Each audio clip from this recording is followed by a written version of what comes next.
Hello रायजोफोर खुलुमबाय गिबियावनो साफ्रोमबो बर' रायजो राजा नोंथांमोनखौ आंनि बे आरबिटिसि चेनेलावहाय आंनि गोसो गोरबोजों फिन खनसेबाव बरायनानै लाग्रोबावनाय जालायबाय।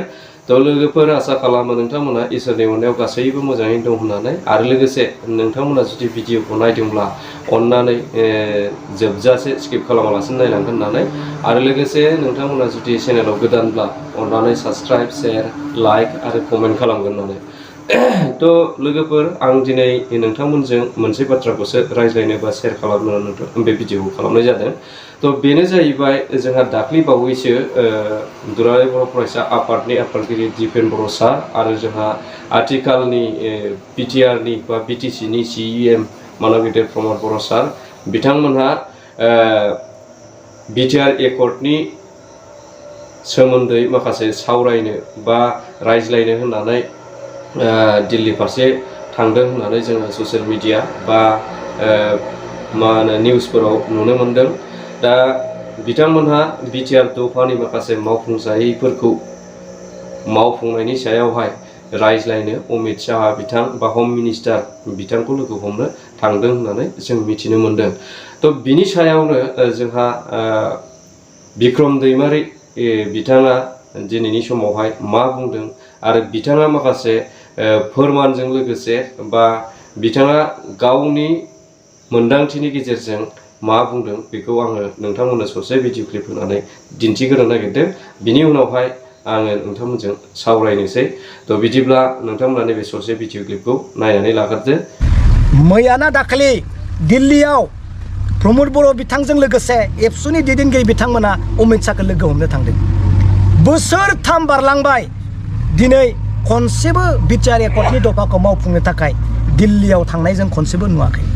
सोरबा केबिनेट मिनिस्टार सोरबा सेन्ट्रेल मिनिस्टार सोरबा आइबिनि मानसिफोरखौ लोगो हमनाय नुदों, नाथाय अमित शाह बिथां आरो नरेन्द्र मदि सार बिथांमोनखौ लोगोसे लोगो हमनाय जों खनसेबो नुवाखै।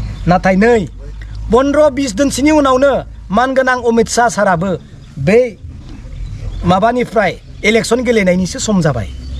बिथाङा मा पावार थाबावगोन नङा होमबा? नङा नङा बे 15 दिननि सिगां इलेक्सन कड अफ कन्डाक्ट जानायनि सिगां दाखालि जे थांदों बिनि नाटकखौ बेबो मिथिगौ। मा नाटक बियो नङा होमबा? मा दं 15-20 दिननि सिगां एकर्डखौ दफाफोरखौ दिनै एकर्ड दफाफोरखौ जाफुङो रायजोआ नोंसोरखौ अनसायगोन। पेपारावनो लिरदों, पेपारावनो लिरनाय दङ, बेयाव पेपाराव लिरनाय दङ। नै पेपाराव नायदो मा लिरदों नै 4 বছর কার্যকরী নহল বিটিআরর চুক্তির এটাও দফা मिथिबाय। मोनसेबो दफा जायाखैसै होननानै दिनै दिल्लीयाव बिथांमोना दिनै बुंहैदों। अबा मा जागोन? बे सोरनि गोरोन्थि? हाग्रामानि ना प्रमद बर'नि? बिटिआर चुक्तिनि दफाफोरा जाफुङैया सोरनि गोरोन्थि? हाग्रामानि ना प्रमद बर'नि? दिनै बिनिखिन रायजोनि सिगाङाव आं बुंदों नै निखोला बे फाइलावनो गासैबो मोनफा मोनफा दंजोबो। बिटिसिआ मा जानो थांगासिनो दं जोबनायनि लामायाव मोनफा मोनफा बे फाइलावनो दङ रायजोफोर। नोंथांमोना आं मोनफा मोनफा खिन्थिजोबगोन।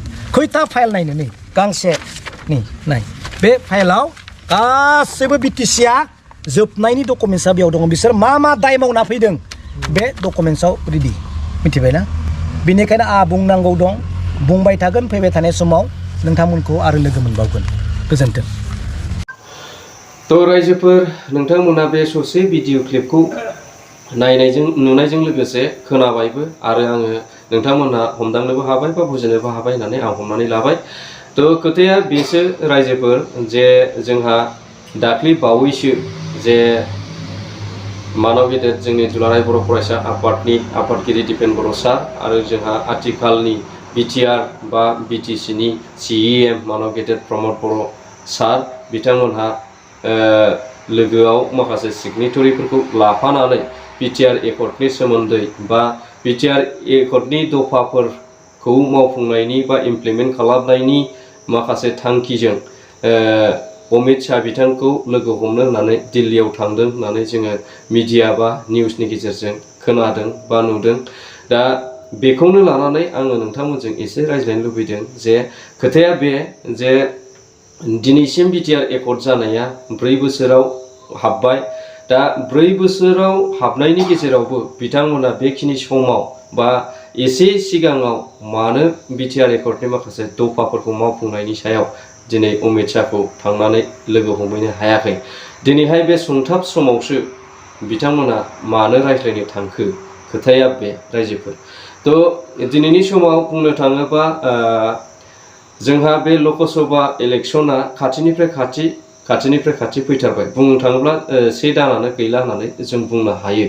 आरोबाव लोगोसे कड अफ कन्डाक्टआबो हयथ' 15 दिन बा 20 दिननि गेजेरावनो फोसावजानो हासिगौ। जेब्ला कड अफ कन्डाक्टआ फोसावजाबाय अब्लाथ' बिथांमोननि पावाराबो बा अमित शाह सारमोननि बा बिथांमोननि पावाराबो बे समाव लेस जाहैनोसै। मानोना बे समाव बिथांमोनाव पावार थाहैला आरो फैसा थाखा बाहायनायनि माखासे मा होनो आयेनाबो बाहाय मोनसे लिमिट थाहैनोसै आरोखि। दा अब्ला आंनि साननाया नैबेसो जे दिनैनि समावहाय अमित शाह बिथाङाबो जे लकसभा इलेक्शनखौ गेलेगोन, दिनै गावनि इलेक्शननि थाखायनो हयथ' बिथाङा गोबां बिजियाव दं जानो हागौ बा गोबां गावनि इलेक्शननि थाखाय खारदावगासिनो बा खामानि मावगासिनो दङ होननानै आं सानो। आरो दिनैहाय बेखौनो आं बुंगोन जे अमित शाह बिथाङा दिनै गावनि इलेक्शननि थाखाय खामानि मावगोन ना बले जोंनि बिटिआर एकर्डनि जायफोर दफाफोर मावफुंजायै बा इमप्लिमेन्ट खालामनांगौ दं दिनै बे इमप्लिमेन्ट खालामनांगौनि थाखाय खामानि मावगोन, सोंथिया बेसो जादों आंनाव। दा दिनै बिथांजों रायज्लायनाय बुलेथे बिथांखौ लोगो हमनाय बुलेथे हयथ' जोंना अमित शाह बिथाङा बिथांमोनजों जेबो खोथा होआलासिनो थानाय नङा बा जेबो बाथ्रा बुंहरालासिनो थानाय नङा। बुंहरगोन बिथांमोनखौहाय माने नोंथांमोना सिन्था खालामनो नाङा, इलेक्शन बायग्रोथोंसै, इलेक्शन बायनायनि उनावहाय नोंथांमोननि बिटिआर एकर्डनि जाखिनि आद्रा खामानिफोर दं बा इमप्लिमेन्ट खालामनांगौ दफाफोर दङ बेफोर दफाखौहाय खालामनाय जाथों थाबैनो, बेबायदि मोनसे खोथा हरनो हागौ आरोखि। दा बेबायदि खोथा हरनायाव जोंहा फोथायनो माखासे गोब्राब जायो, जायखौ जोङो माखासे डाउट थायो। दिनैनि गभर्नमेन्टआ हयथ' गाबोन थायाबो जानो हागौ। दिनै बिथांमोना जुदि अमित शाहयानो देरहाबाय नाथाय बाखिखिनि बिथांमोननि केन्डिडेटफोरा देरहायाखिसै, दिनै सेन्ट्रेल सरकारखौ बिथांमोना दानो हायाखिसै, अब्ला बिथांमोना पावाराव गैयाब्ला दिनै बिटिआर एकर्डनि माखासे खामानिफोरखौ इलेक्शन बायखांनायनि उनावहाय बोरै मावहैनो मोनगोन? सोंथिया बे नङा होमबा रायजोफोर? थ' बेफोर खुब दुखुनांथाव। बेनिखायनो आं बुंनाया बेसो जे 4 बोसोर जालांनाय जे बिटिआर एकर्ड, बे 4 बोसोरनि समावहाय मानो बिथांजों रायज्लायनो दिनैसो सम मोनखो बा बिथांमोना बिथांखौ लोगो हमनो दिनैसो मानो सम मोनखो? सोंथिया बे।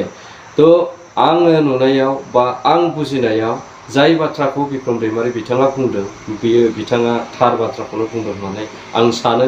नोंगौ थारैनो दिनैहाय इलेक्शननि खामानि मावनो ना जोंनि बिटिआर एकर्डनि दफाफोरखौ मावफुंनायनि बा इमप्लिमेन्ट खालामनायनि खामानिखौ बिथाङा मावनो। आं सानो अमित शाह बिथाङा दिनैनि समावहाय गावनि अफिसियेलि माखासे खामानिफोरखौनो बिथाङा मावनायनि जेबो समानो गैया होननानै आं सानो आरोखि। थ' जायखिजाया रायजो राजा नोंथांमोनहा बिनि सायावहाय बिजिरदो।